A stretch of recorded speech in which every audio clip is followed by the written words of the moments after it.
Hi, I'm coming back on. I am Casey Washington, the Teach and Take Time for You. Um, I am sending an invite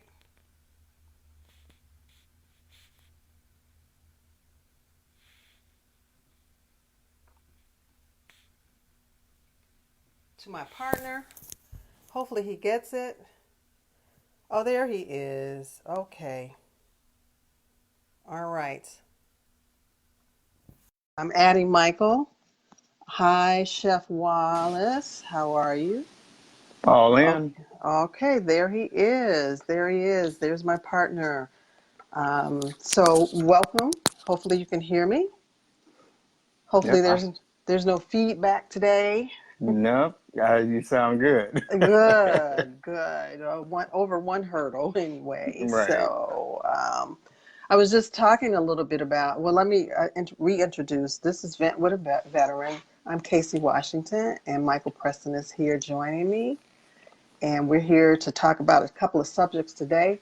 But before we start, I want to just talk a little bit about the Chicago teachers and give them a shout out for their efforts in getting a new contract and providing services and resources for our students in this city. And hopefully people will take note and watch and see what they can actually go for in other districts. The children come first. It's not about the money, it's about the resources. And Exactly. I want to give them a shout out. Amen to that. So um, hopefully some are watching.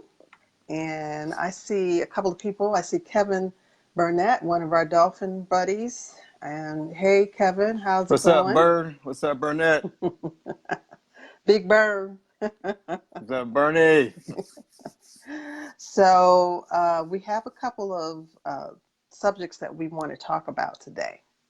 So the first one that we want to ask people, and hopefully we can get some more people on here, but we wanted to talk about what keeps you teaching, what makes you want to stay, and what makes you want to leave.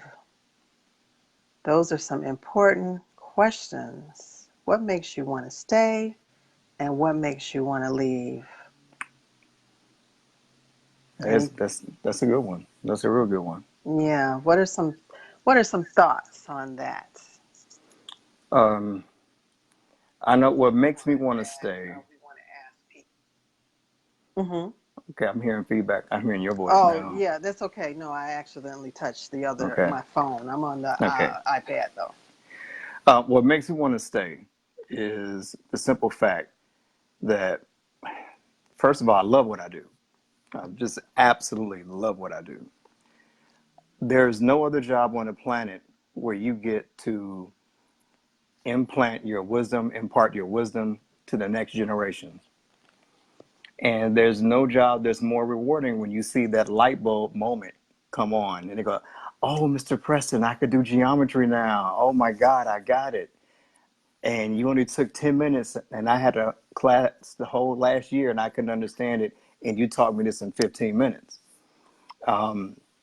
Is that those light bulb moments? And also when you see a kid who has a lot of potential and they don't know what to do with it, and then you help guide them.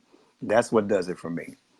Also, what does it for me that makes me stay is the younger teachers that come in who have this real zeal to be a really great teacher. But sometimes our colleagues who have been in the business for 15, 20 years, they don't have time for them. And many times the teachers, they're just floundering. And then they come up to me and say, "Preston, can I talk to you for a minute?" I say, "Yeah, what you got?"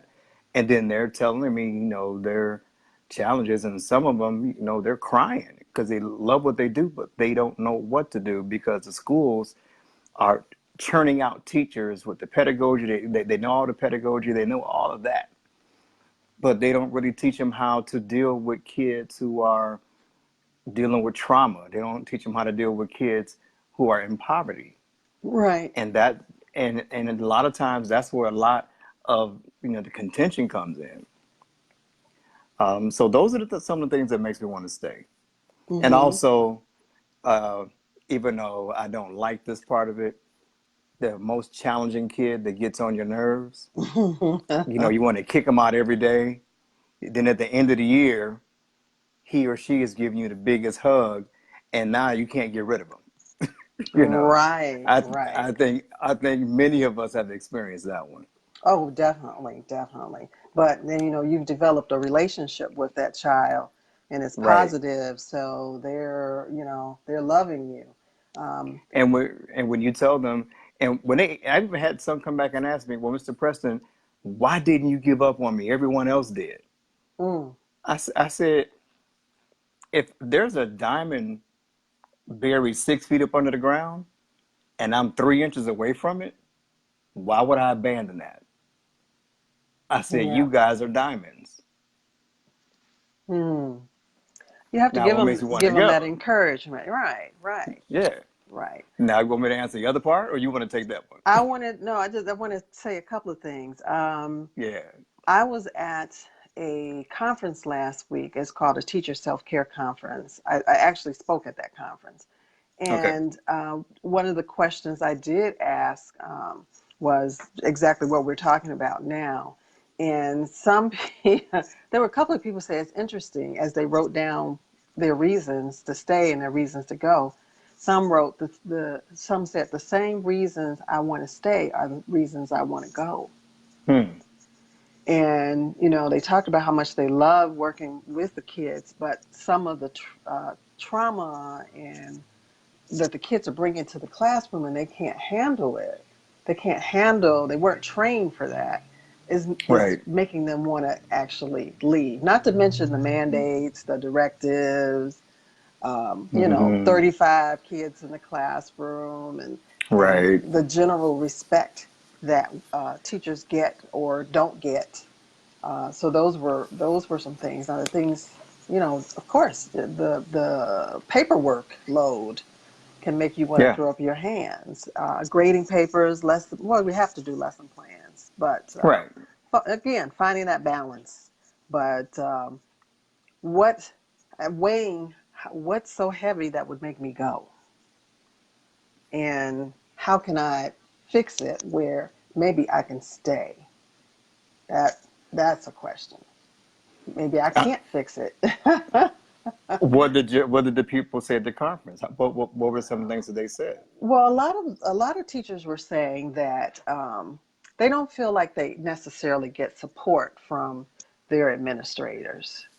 Right. And by me being probably one of the one or two administrators or former administrator that was in the building, of course I had to speak on that. Of course.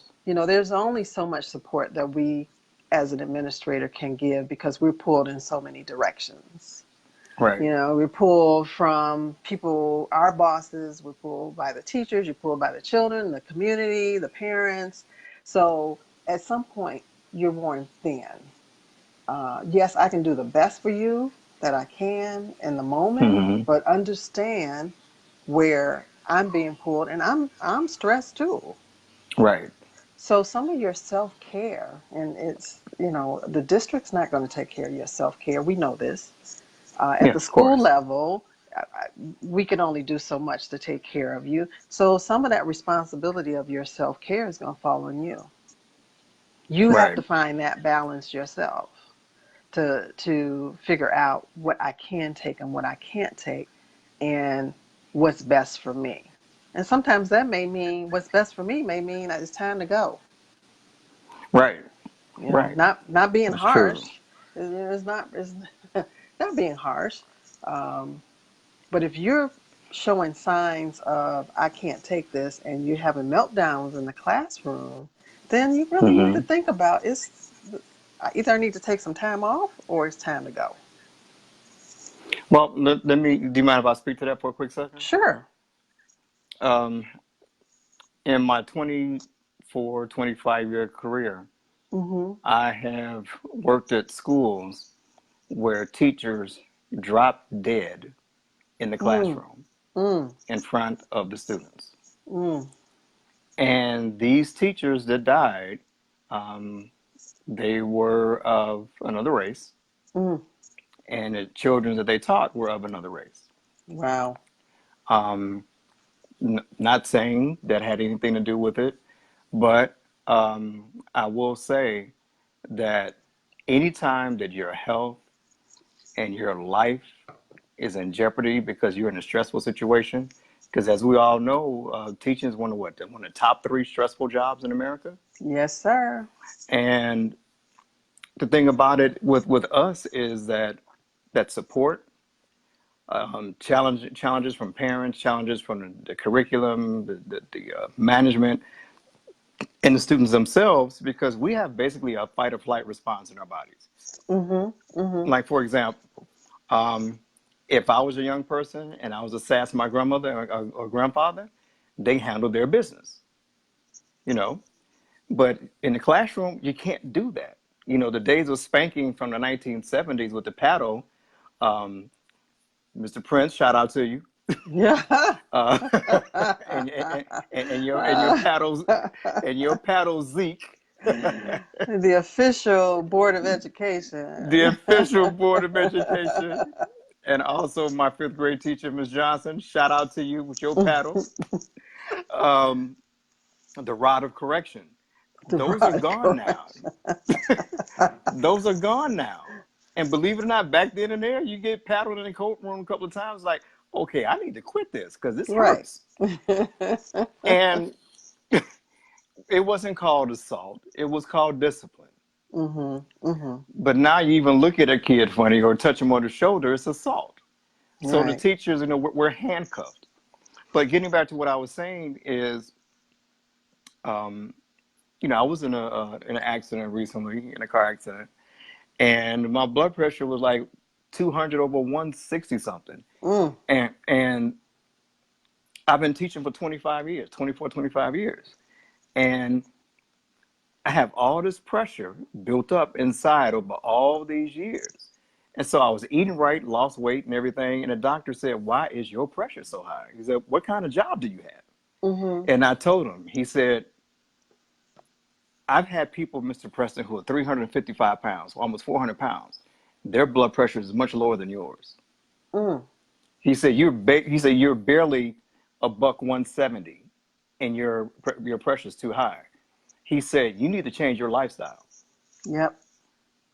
And so I can't change my lifestyle as it is right now, but I can change how I approach things in the classroom. Me getting upset for students not following my rules, being upset. Come on, Johnny, come on, you could do the work, man. Why are you wasting time? Come on, do the work. You're going to get an F. You're trying more than the kids.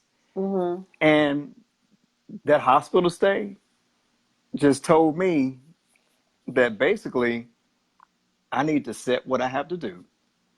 They know what hurdles that they have to jump, and they just need to meet the expectations. Right. Because me wanting to do more than them, I mean, I'm being honest with you. Even though I'm a veteran, some days in the classroom, I feel like I got to stand up on my head and do circles just to keep their attention, because they Well, just yeah. refuse. A lot of kids, they refuse to learn. And so, one thing I've also discovered is now that we've gone one to one with computers, Mm-hmm.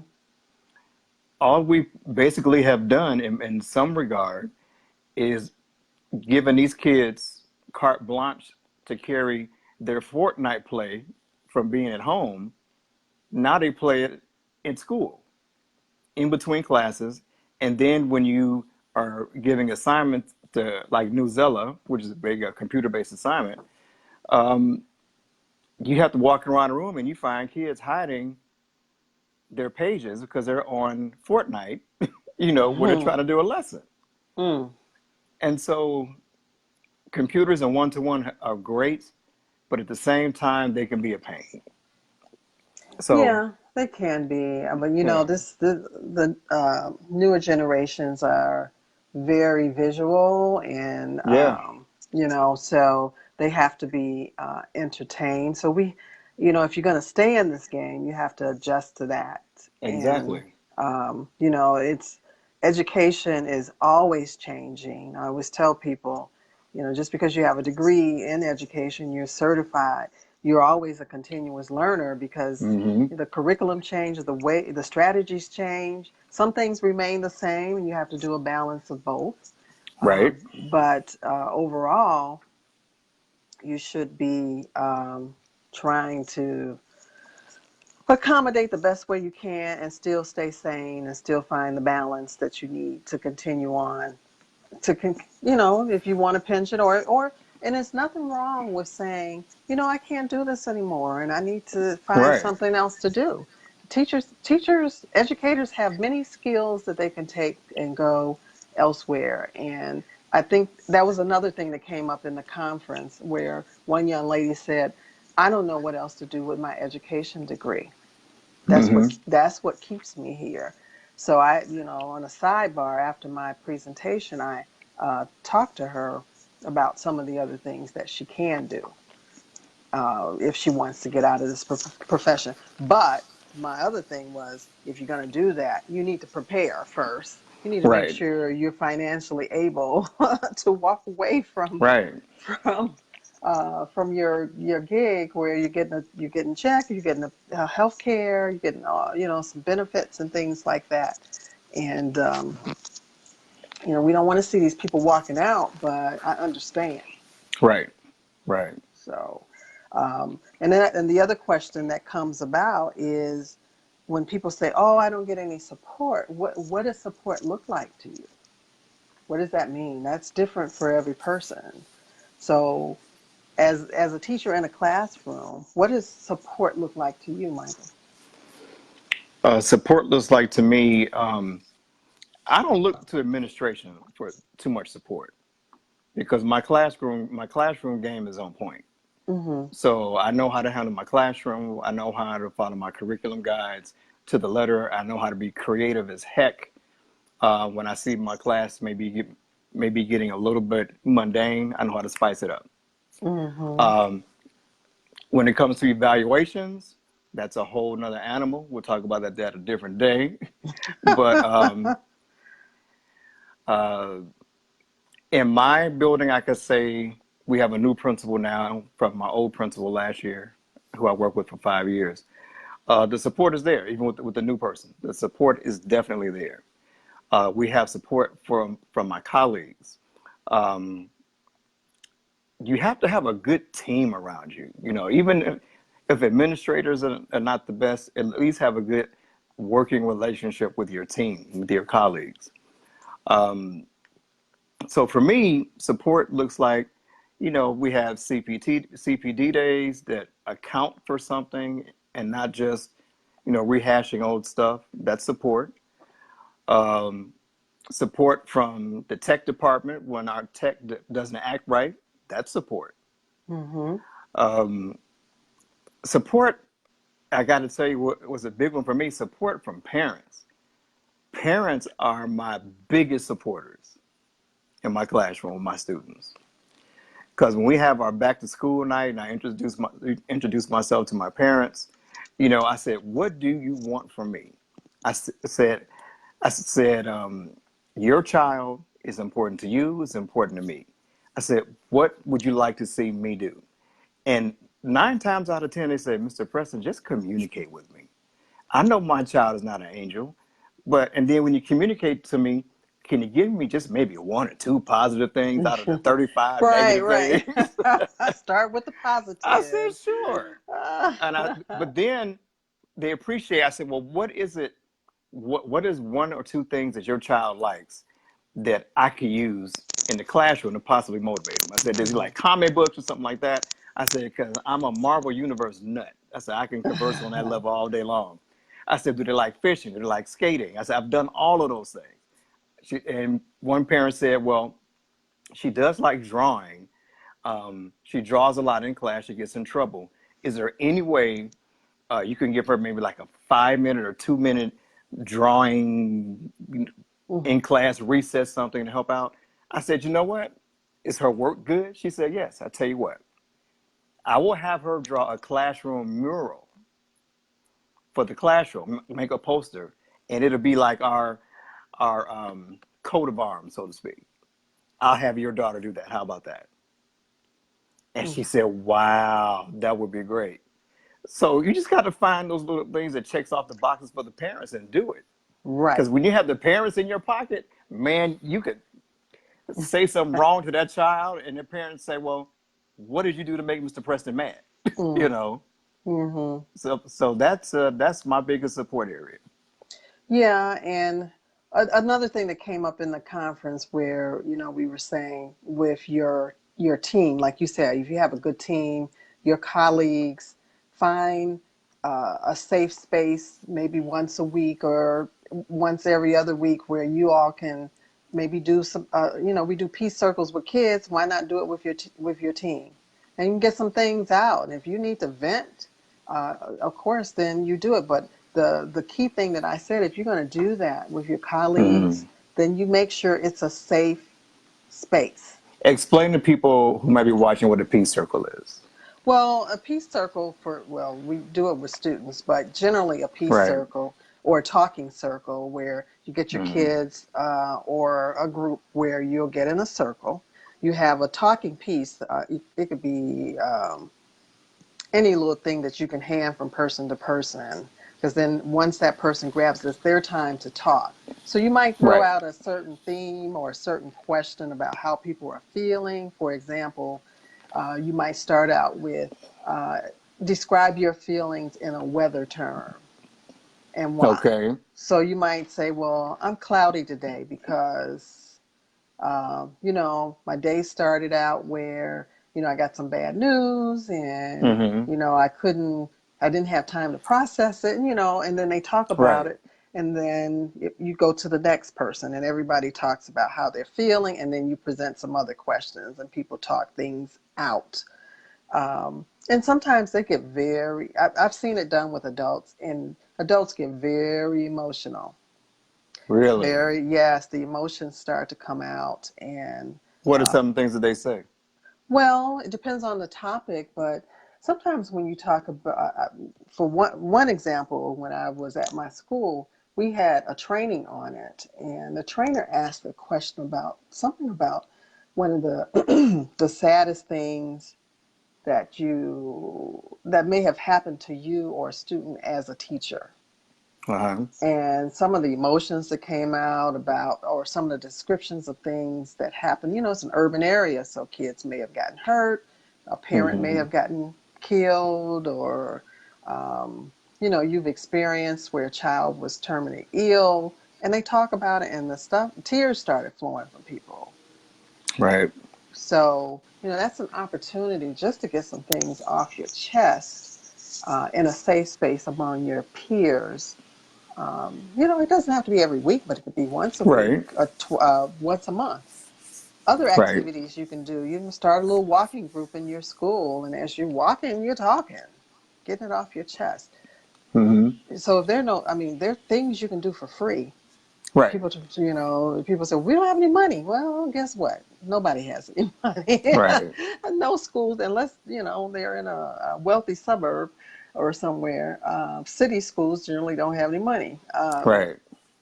But if you want support, then also help to provide those opportunities to give support. Right.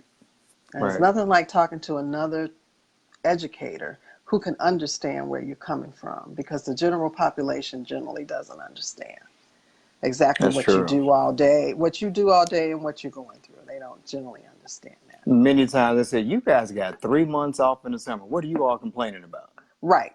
I'm hearing a lot of that now. Right. As we talk about the strike, well, you don't work. You only work 10 months out of the year. But while I'm working those 10 months a year, let me tell you what I'm doing. Right. And then And when you then, tell them, they go, oh, I couldn't do that. I slapped one of them kids. I couldn't do that. Said, exactly. but not But just which is, that, the paperwork. but I'm just saying, I'm Yeah, just saying that one aspect when they say that all the time. I said, and that's why you're not a teacher and I am.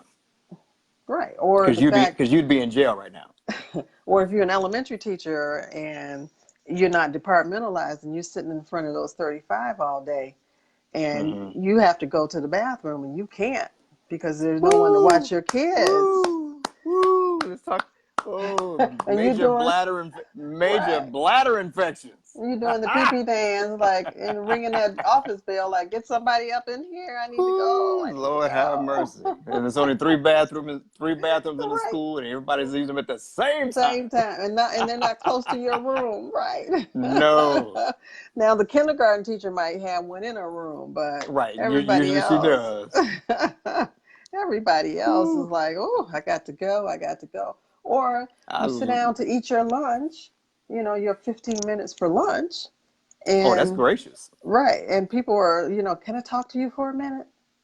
Do you have some time? Am I bothering you? Yes, you're bothering me. I want Right. to eat my lunch in peace.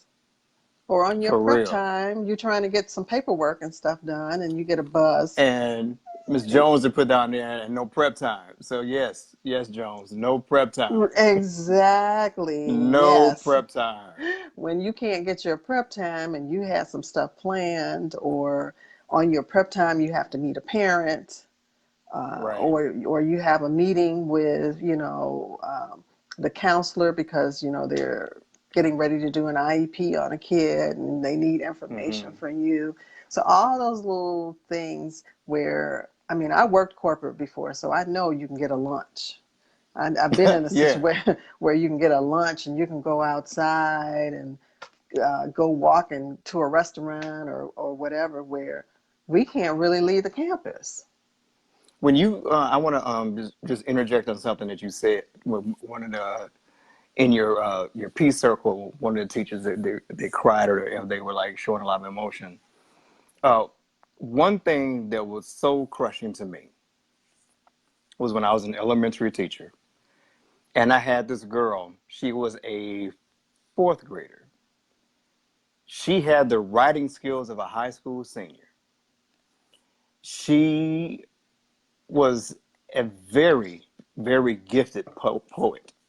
She had some poetry. She shared it with me. I said, OMG, I need to share this. I need to put this in a contest for you. And so then, unbeknownst to me, she had some other little girls hating on her. So she was very, very quiet, A student. She said, Mr. Preston, can I help you? I said, sure, D, come on. You can help me anytime you want. So I'm coming from my 20-minute lunch break, walking by the office. Next thing I know, I see her there looking all disheveled and everything, and she's all sad. And another girl sitting next to her, toe up from the floor up. Hmm.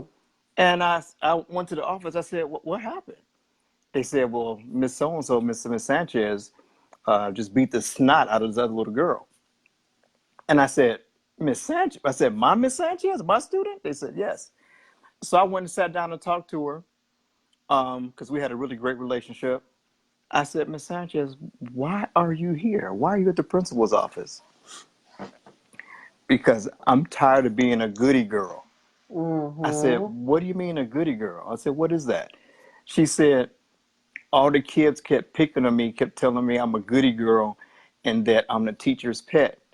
And I look at all the kids who are on check in and check out with PBIS, and all the bad kids get all the treats and the parties in school. And Mm. I get straight A's and I get nothing. So I got tired of being a goody girl and I became a bad girl today. So now I'll be on check in and check out, and then I'll get Mm. some treats and I'll get a pizza party at the end of the week. Oh, wow. That tore me up. That we are spending so much time on these PBIS interventions, check in, check out coaches with these students who really don't care. And we keep losing our good students who are doing everything they're supposed to do, but they don't get recognized. Well, we have to make a conscious effort to recognize them. Because we, When it happened, mm-hmm, I changed the whole game in my classroom. mm-hmm. Yeah, I changed the game. we have to make a conscious effort to reward the good ones too, Right. because we But you know will, what I mean? yeah, We're so heavily on PBIS, check in, check out. We're so heavy into that that we did not think about the regular kids and how they may feel. Well, I always saw check in, check out is not just those students who are having some behavior issues. I look at it for all of the kids. You know, But that's what everybody we had needs a used it check in. for. Yeah, everybody Right. needs a But check that's what we in. used for. Right. But then, talking about how certain things affect people in the building. I think oftentimes when some things go down, especially if it's some trauma or something dramatic, we forget how it affects the adults in the building. We're so Mm-hmm. focused on how it's going to affect the kids that sometimes, when there's a tragedy or something like that, they send in counselors to talk to the Right. children, but oftentimes they don't talk to the adults in the building who may have known, they know those student. If something happens to a student or a parent, they know them too. They know Right. all about, and it's more, it's sometimes it can be more damaging to the adult because we really know the extent of whatever the tragedy was and how it's going to affect everybody. When President Trump came into office and he had all these ICE raids to all these companies and schools and things like that, my kids ran up to me, my Hispanic students ran up to me, they're hugging me. Mr. Preston, I'm scared. I don't know what to do. What do I do? My grandparents, my mom and dad are from Mexico, Hmm. and we're trying to get immigration stuff, but it's taking so long, so we just came here. So I'm scared they're going to take my mommy and daddy away. Those kids were traumatized. Oh, definitely. And um, I had to talk to some of my colleagues and said, Mr. Preston, I can't get any work done. I said, what do you mean? Well, these kids are acting crazy. I said, do you have any idea why they're acting crazy? I said, these people are scared to death. Oh, yeah. And a couple of my colleagues are like, well, you know what? That's really not our problem. Um, I got some lesson plans I got to get done. I said, wow. Mm. No And I, empathy. no, and I just had to walk away. Mm. And so that was trauma for those students. But I think in some sense it was trauma for that particular teacher because she did not know how to handle it. No, she may not have. So She may not have known. right. It's So in like, what do fact, you say? It's not much you yeah, can do. It's not a lot right. under your control. I mean, even at my former school, we had, well, in a couple of former schools. One time we had a mother who was murdered, and this Mm-hmm. was a very active mother in the school. She had three Um, children, in the school. She her ex-husband was abusive, and he killed her. wow. And it was weird that day because he had actually called the school to see if his kids were at school, but we didn't tell him Mm-hmm. just because I don't know who you are when you're on the phone, so I don't give away that kind of information. It's Right. confidential. And later on, I get a phone call. I was an assistant principal at that school, and I got a phone call that evening saying that the mom had been, he had kidnapped her and beat her and murdered, murdered her. Uh, And, all the teachers in that building knew that mom for years because all of her kids had gone to that school. And it was wow. traumatic. It was traumatic for us. It was I very bet it traumatic. was. Yeah, and just going to the funeral. But even at my the last school I actually worked in, kids, there was shootings going on, and former students were getting killed or shot. And Right. one day during recess, the kids were out at recess, and someone shot someone, and they witnessed it. So imagine the teachers. We don't really know what. We can hug you, we can try to make you feel better, but I'm just as scared as you are. Right. Because when I go to walk into my car, just like you go to walk home, I got to I got to look over my shoulder like, Yeah. well, You yeah, better keep yeah. your head on. You better keep your head on swivel. Right, right. Or one day Right. walking out the building and the police have filled the parking lot because somebody was shot. And I'm thinking, okay, can I get in my car and go, please? Right. So, there's a lot. You can understand why teachers are stressed because, Right. yeah, I mean, even in the rural areas, because I've done some consulting in rural schools, the whole opiate thing Right. and what it's doing to some communities and the kids there. I was talking to some teachers and I was like, it's the same problems. Yeah. It's the same Same problem. problems, just different area. Hmm. But hopefully, the thing is, we want people to be able to talk about it. Hi, Carlos. Thank you for watching. We're just talking about stress and trauma that teachers actually go through and educators actually go through. So if you have any comments, please type them in and we can address any of your thoughts. The last thing we were supposed to talk about, and I guess kind of in a way we've talked about it, we got about 20 more minutes. Right. Um, it's what, almost the end of October, so Mm-hmm. one quarter should be over for some, Yeah. or almost over. So last time we talked about how to develop relationships with your students to to make your life a little easier. So Yeah. I'm wondering, how are those relationships going for some teachers? How are they feeling? We're not getting a lot of comments. I hope somebody will comment, but Yeah, you guys got to comment because it makes our job a lot easier. You so don't want to just hear us talking about what we do. We want to hear what you guys have to say. yep, yep. Or maybe they want to hear us talk all Right. day. So, Um, Carlos, if you're still there, what do you have, man? yeah, hopefully still there. Right. I have seen as I've been into, well, now we're on strike, so I'm really not in the schools as much. Right. I have seen some interesting things going into some schools. I have been in schools where teachers are really trying to have those relationships and build them and get to know the students. And then I have been in some where it is just like everybody is, they're just not communicating at all.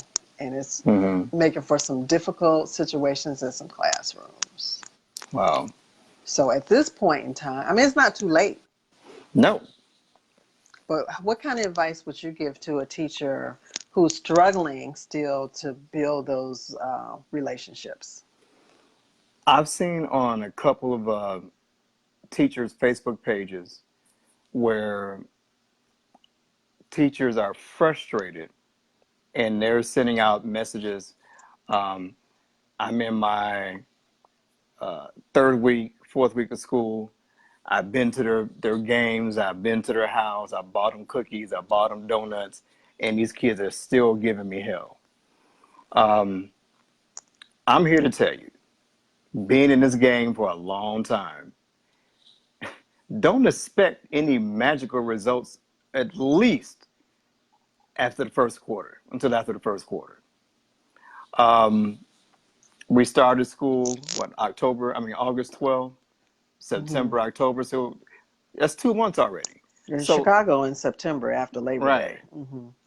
So with us, it's in August, mid-August. So I would say you got to give it at least 90 days. I'm talking 3 months, at least, before you start beginning to see some changes.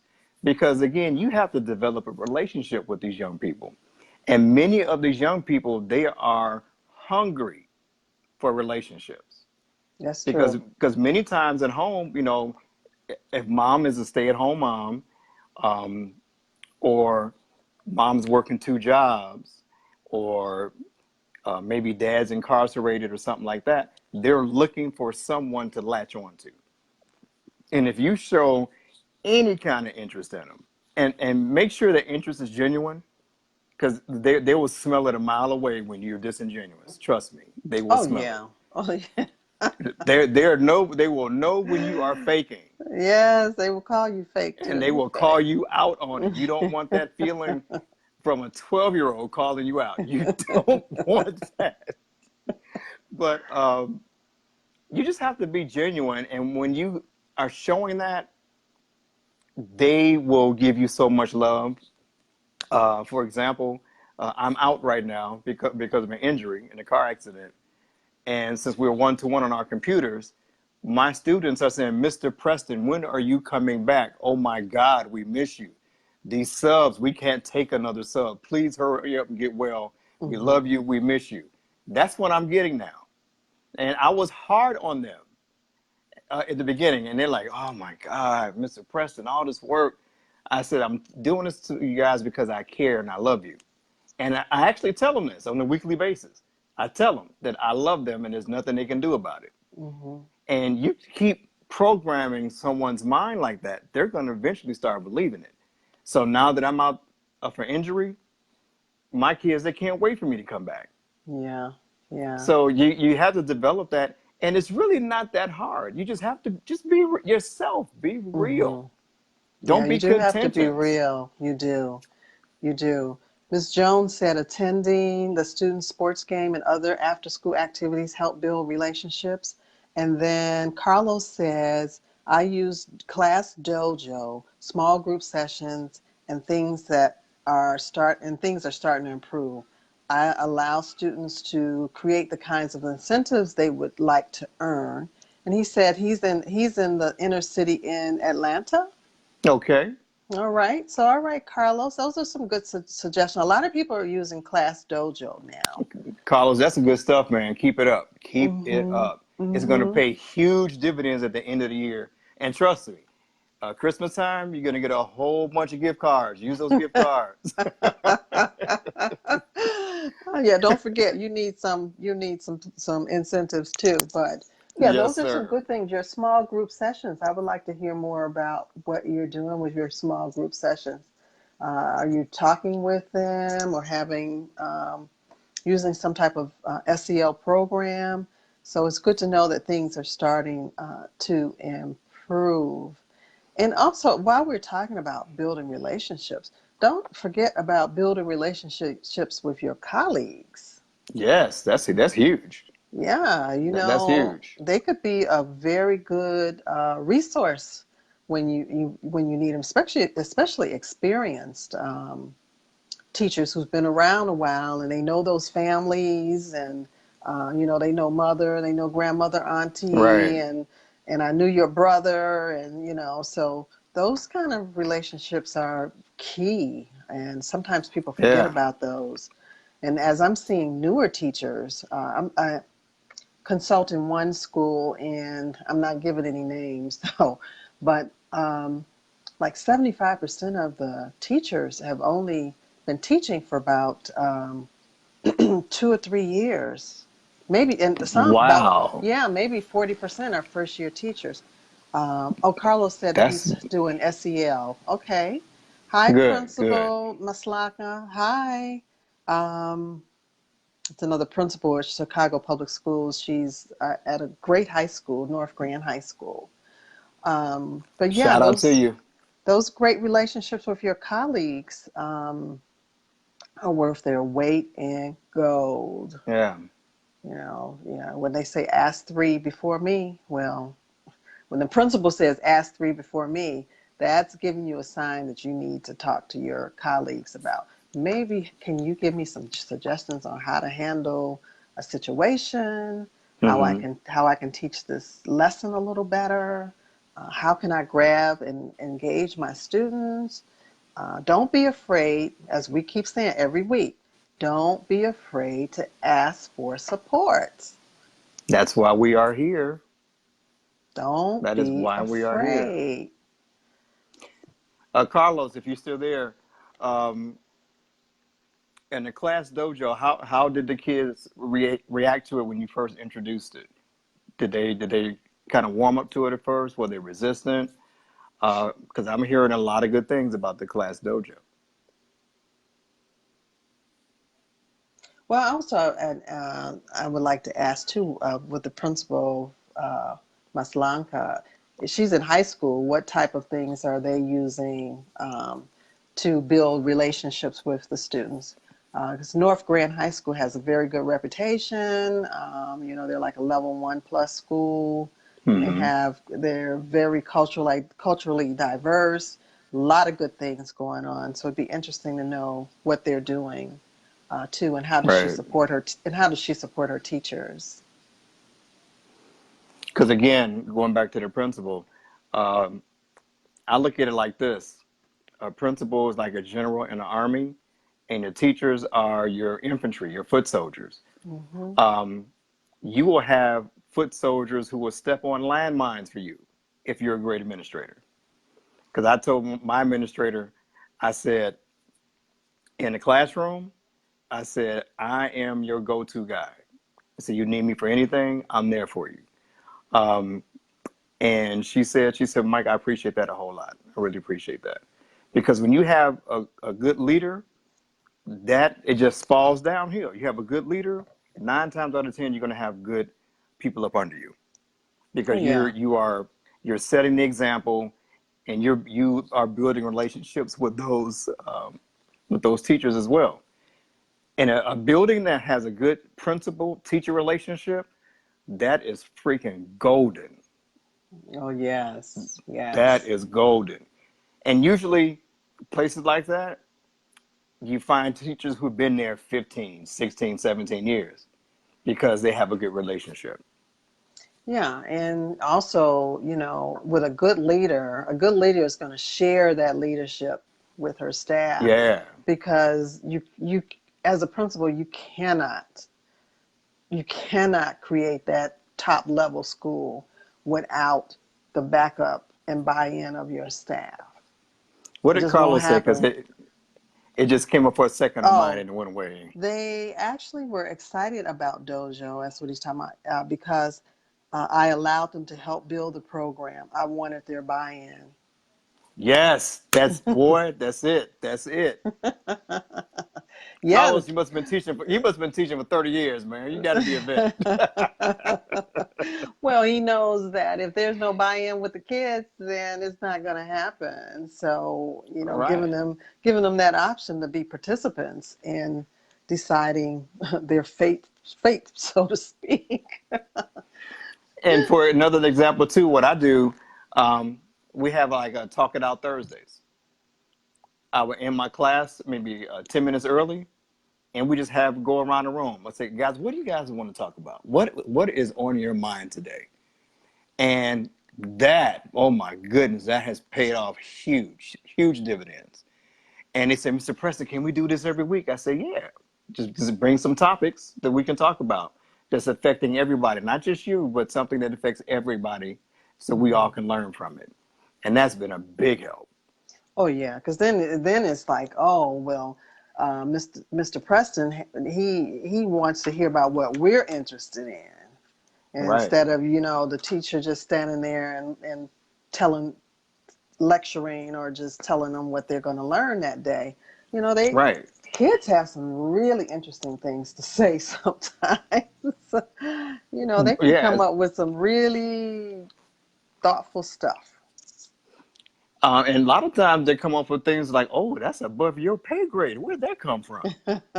And they'll get real deep. So what I do at the end of the year, just like we have our exit slips for our PDs, what worked, what didn't work. I have like a 35 or 40 question questionnaire, and I ask them about my class. How did I do as a teacher? What did you think worked? How can I make it better for the next class coming behind you? And if a teacher really does that, they will get all the feedback they need. Um, Pretty much that would even be better than your evaluation from your principal because you're getting it directly from the mouths of the people that you are in front of every single day. Yeah. And I look at those and I go through them with a fine tooth comb and say, wow, I did that. Hmm. Oh, that really did not work. Okay, I got to tweak that next time. Yeah, and reflection, what you're talking about is Yeah. reflection. Teacher reflection is really important. What am I doing that works? What am I doing that may not work so well? Mm-hmm. What do I need to change? How am I engaging the students? What instructional strategies am I using? Right. Am I addressing the various learning styles of my Mm-hmm. students? And even as a principal, when doing professional development, am I addressing the adult learning principles, or am I just standing there talking and not giving my staff a reason to understand why this is important for them to learn? Yeah, So, I see what so Carlos said. That's hard for a teacher to do. And Carlos, I agree. But if a teacher is worth his salt and they want to be better at their profession, You got to talk to your clients. Yeah, and That's how it is for me, because I'm not scared of my kids. I love my kids. And so if they give me some feedback that's not flattering for me, it's not about me. It's about them. It's about right, about me delivering the content in a better way. right. And being reflective is hard for all of us. Yeah. That develops over time.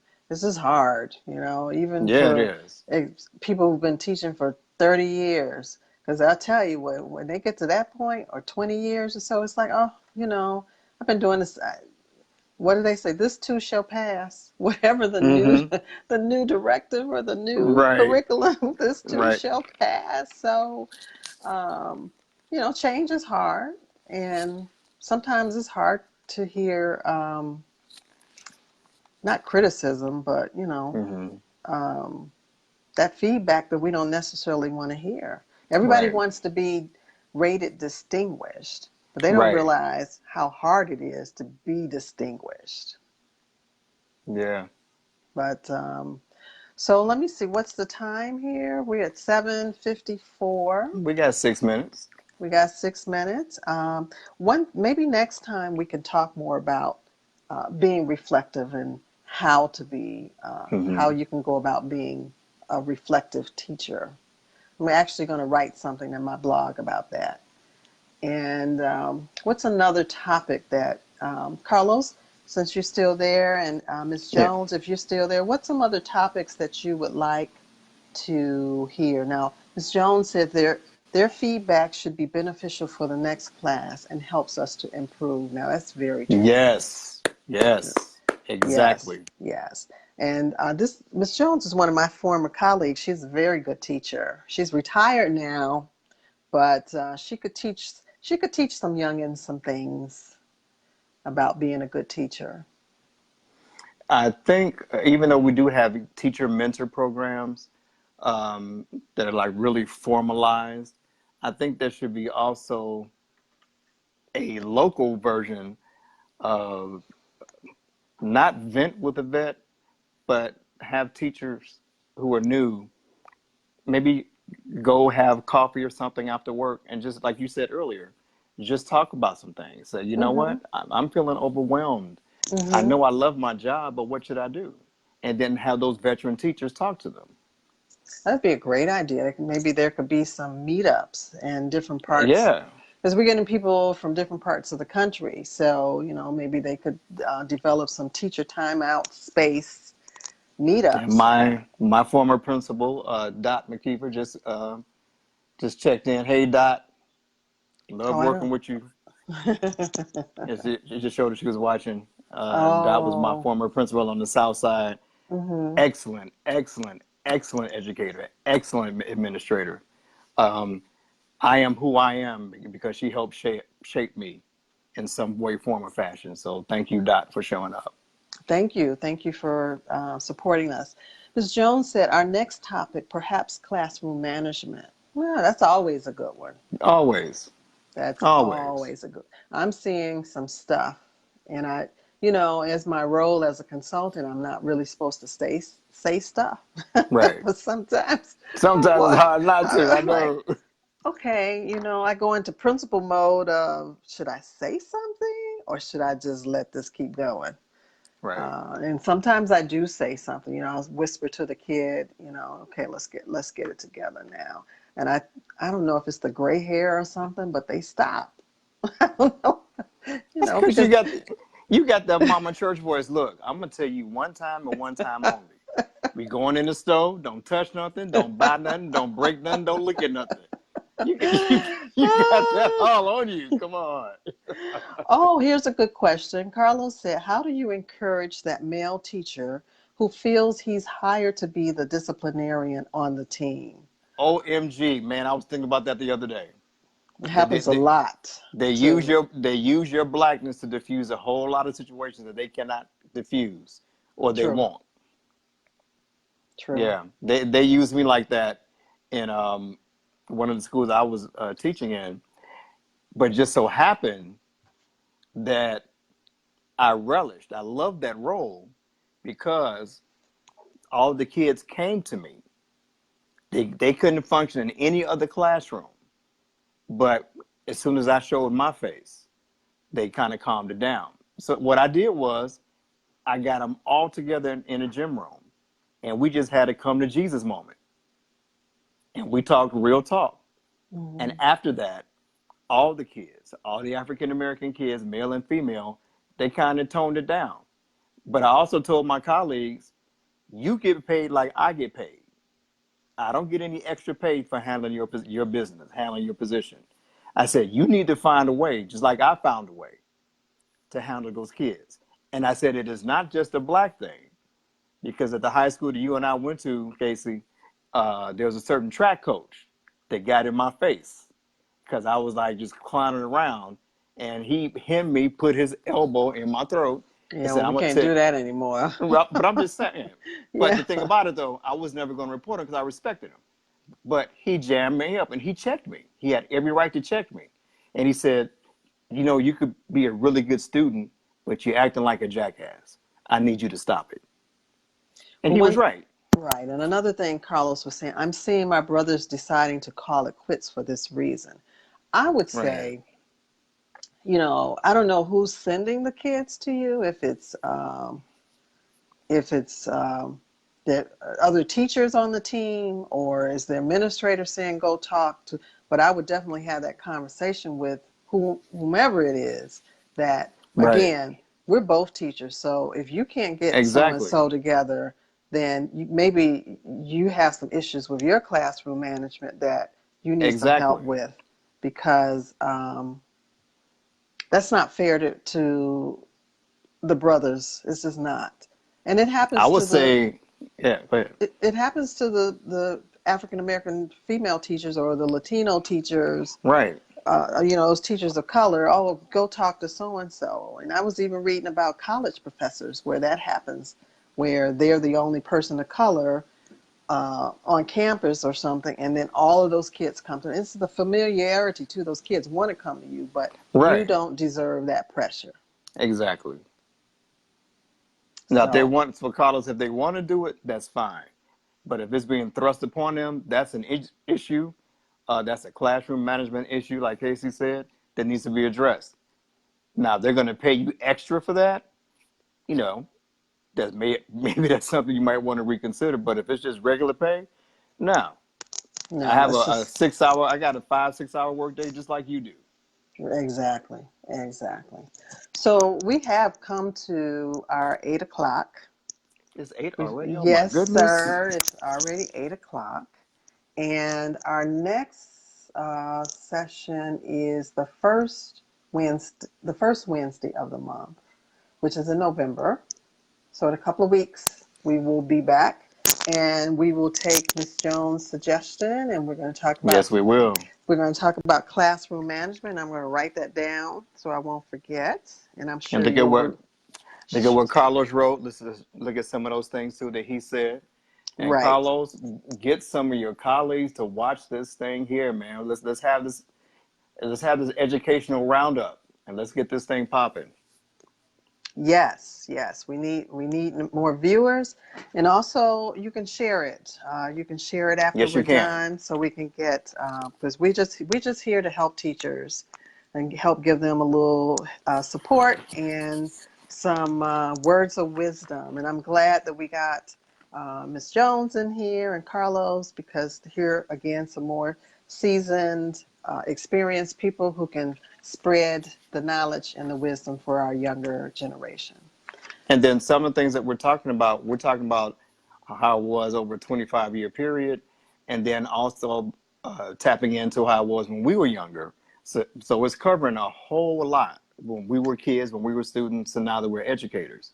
So there's a whole lot of windows we can go through and look through. Exactly, exactly. So it's 8 o'clock, and I'm sure people have stuff to do. We're going to pray that the Chicago teachers get what they're asking for, the resources Mm-hmm. that they're asking for, and that hopefully we'll be back in classes soon. Um, we want to make sure they know that we give them that support, and any other teachers Yes, we that do. are asking for what they need to be successful in those classrooms. So, Mike, I hope you feel better. I'm working. It's a work in progress. Um, I miss my kids. I want to get back to the classroom. However, I got to take care of self first. Yes, self-care is a thing, and self-care Yeah. is priority. So, have a good evening, and we'll see you in a couple of weeks, everyone. Thanks, everyone. Have a great Ciao. one. Bye bye.